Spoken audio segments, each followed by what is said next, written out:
किसी ने श्री कृष्ण से बहुत ही सुंदर शब्दों में कहा कि हे प्रभु, मैं आपसे कुछ पूछना चाहता हूँ जो कि मेरे मन में एक सवाल खटक रहा है।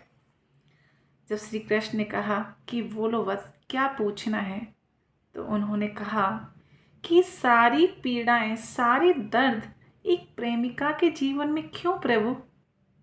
वो किसी को अपने से ज़्यादा चाहती है, खुद से ज़्यादा उसका ध्यान रखती है, जहाँ तक अपने तन मन सबको उसको अर्पित कर देती है। फिर भी उसकी ज़िंदगी में बिछड़ना क्यों लिखा रहता है? उसके जीवन में एक पत्नी का दर्जा उसे क्यों नहीं मिलता? तो श्री कृष्ण ने बहुत ही अपने सुंदर शब्दों में उत्तर दिया कि तुम एक आम इंसान हो जो एक मृत्यु लोक में अपने कर्म भोगने आए हो, और मैं तो एक विधाता हूँ। फिर भी मेरे साथ भी तो ऐसा हुआ कि मेरी चाह तो राधा थी, मुझे चाहती मीरा थी, लेकिन मैं किसका हो गया? रुक्मणी का। यही तो विधि का विधान है।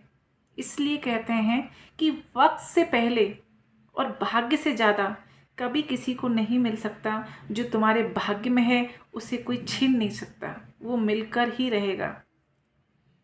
सभी बहन भाइयों से यही कहना चाहती हूँ कि जब जीवन में ऐसा संकट आ जाए या ऐसी परिस्थितियाँ आ जाएं कि चारों तरफ सिर्फ अंधकार ही अंधकार हो, तुम्हारे साथ कोई अपना खड़ा ना हो, तो मैं तो यही कहूँगी कि खुद को, अपने जीवन को ईश्वर के चरणों में समर्पित कर दो और बोलो भगवान को कि मैं हूँ तुम्हारा एक बच्चा, एक बेटा या मैं बेटी हूँ आपकी, और मेरा जीवन है यह आपके चरणों में समर्पित है प्रभु। जैसा आप चाहो बस मैं उसी में खुश हूँ।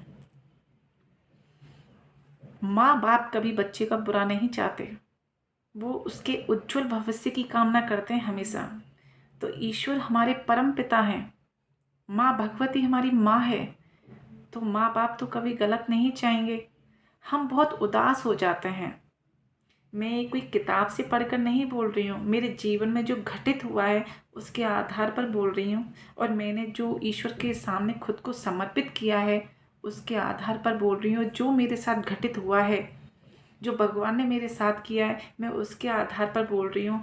मैं आज बहुत विश्वास करती हूँ कि ईश्वर था, है और ईश्वर अनंत है।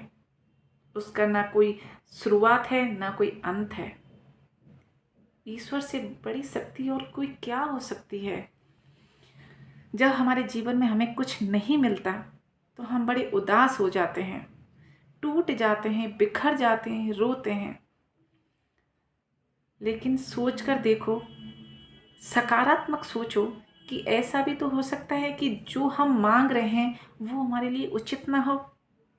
जब हमारे जीवन में हम आगे बढ़ जाते हैं तो हमें खुशी होती है। कभी कभी हम सोचते हैं कि अच्छा हुआ जो हमें वो नहीं मिला, क्योंकि जो हमारे परम पिता हैं वो हमें बेहतरीन देते हैं।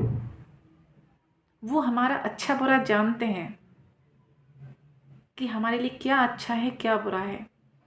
इसलिए तुम सबसे निवेदन है मेरा, सभी बहन भाइयों से निवेदन है कि अपना जीवन और खुद को ईश्वर के प्रति समर्पित कर दो और अपने कर्म अच्छे करो, ईश्वर में आस्था रखो।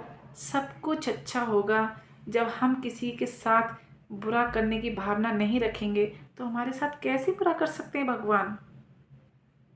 हमें लगता है कि ये फैसला गलत है, लेकिन हमें सही गलत के मायने पता ही नहीं होता अक्सर कि हमारे लिए क्या सही है। हम सिचुएशन के हिसाब से चलते हैं। हम हमारे जीवन में क्या परिस्थितियां हैं उसके हिसाब से हम डिमांड रखते हैं भगवान के सामने, लेकिन भगवान को हमारा भविष्य पता होता है। उनको हमारे अच्छे बुरे की पहचान होती है।